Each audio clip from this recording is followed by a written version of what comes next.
बॉलीवुड में अगर ऐसा एक्टर है जिसे सबसे ज्यादा प्रो इंडिया कहा जा सकता है तो वो अनडाउटेडली सनी देओल होगा। सनी की जब से गदर मूवी रिलीज हुई तब से सनी से जो लगाव है इस देश का वो अनमैचेबल है। लोगों ने उसे पलकों पर बिठा रखा है। वो जहां जाता है वहां इस देश के लोग उसे भर भर के प्यार देते हैं। मगर आज की इस वीडियो को देखने के बाद आपको ऐसा झटका लगेगा कि आप यकीन ही नहीं कर पाओगे कि क्या ये वही सनी देओल है जिसे लोग देशभक्त कहते हैं। ये मूवी जो पाकिस्तान में शूट किया है, तो how you see Pakistan as a nation और वहाँ का एटमोस्फेयर आप कैसे बताना चाहेंगे? देखिए, हमने वहाँ तो नहीं शूट किया सर, हिंदुस्तान में शूट हुआ है। हम कोई फील की बात वो नहीं करते बिकॉज पूरा मुल्क एक ही था। जैसे पापा ने कहा गली गली माँ है तो मेरी मौसी है, जो आप सब अच्छी तरह से जानते हैं। तो हम सब एक तरह से है तो जुड़े हुए कहीं ना कहीं से।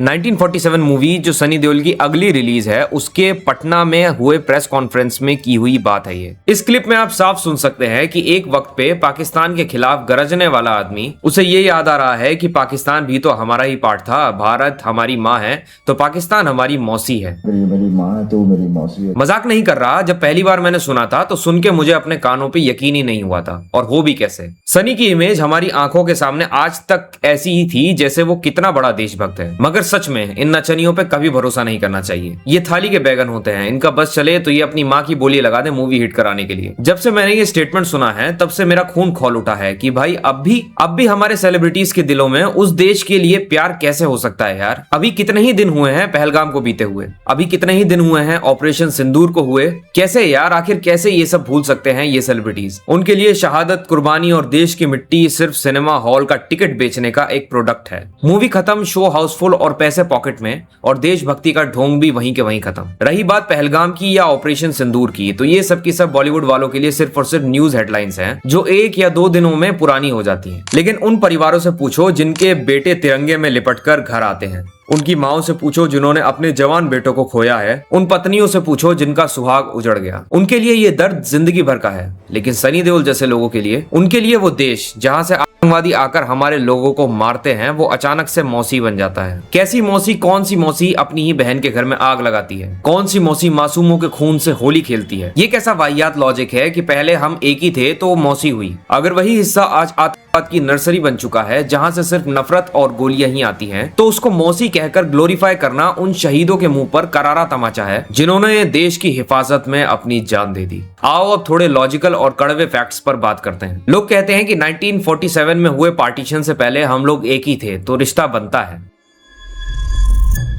अबे कौन सा रिश्ता? जब 1947 में देश अलग हुए तो उन्होंने धर्म के नाम पर अलग मुल्क मांगा था। उसी वक्त रिश्ते की सारी डोरियां टूट चुकी थी। उसके बाद 1948 में कश्मीर हमला, 1965 की जंग, 1971 का युद्ध और 1999 का कारगिल। क्या कोई मौसी अपनी ही बहन के पेट में बार बार छुरा घोंपने का काम करती है? 26/11 का मुंबई हमला, उरी, पुलवामा, पठानकोट, ये सारे जख्म क्या हम लोग भूल जाएं? ये कोई आम पड़ोसी या रिश्तेदार नहीं है, ये आतंकवाद की वो फैक्ट्री है जहां से सिर्फ और सिर्फ नफरत और मौत की सप्लाई होती है। FATF की ग्रे लिस्ट में रहने वाला देश जहां लश्कर ए ताइबा और जैश-ए मोहम्मद जैसे आतंकवादी संगठन खुलेआम चलते हैं, वो देश किसी का रिश्तेदार नहीं हो सकता। FATF, UN और दुनिया भर की इंटेलिजेंस एजेंसीज ने बार बार ये साबित किया है कि वहां का स्टेट मैकेनिज्म आतंकवाद को नरिश करता है। ऐसे मुल्क के साथ किसी भी तरह का सॉफ्ट कॉर्नर दिखाना या उसे मौसी बोलकर ग्लोरीफाई करना उन तमाम जवानों की शहादत का अपमान है जिन्होंने -30 डिग्री टेम्परेचर में देश की सरहद पर अपनी जान दी है। पाकिस्तान जैसे आतंकवाद के अड्डे के साथ कोई रिश्तेदारी या दोस्ती की गुंजाइश बची ही नहीं है। ऐसे सेफ हेवन्स और उनके आतंकवादी इंफ्रास्ट्रक्चर को जब तक पूरी तरीके से खत्म नहीं किया जाता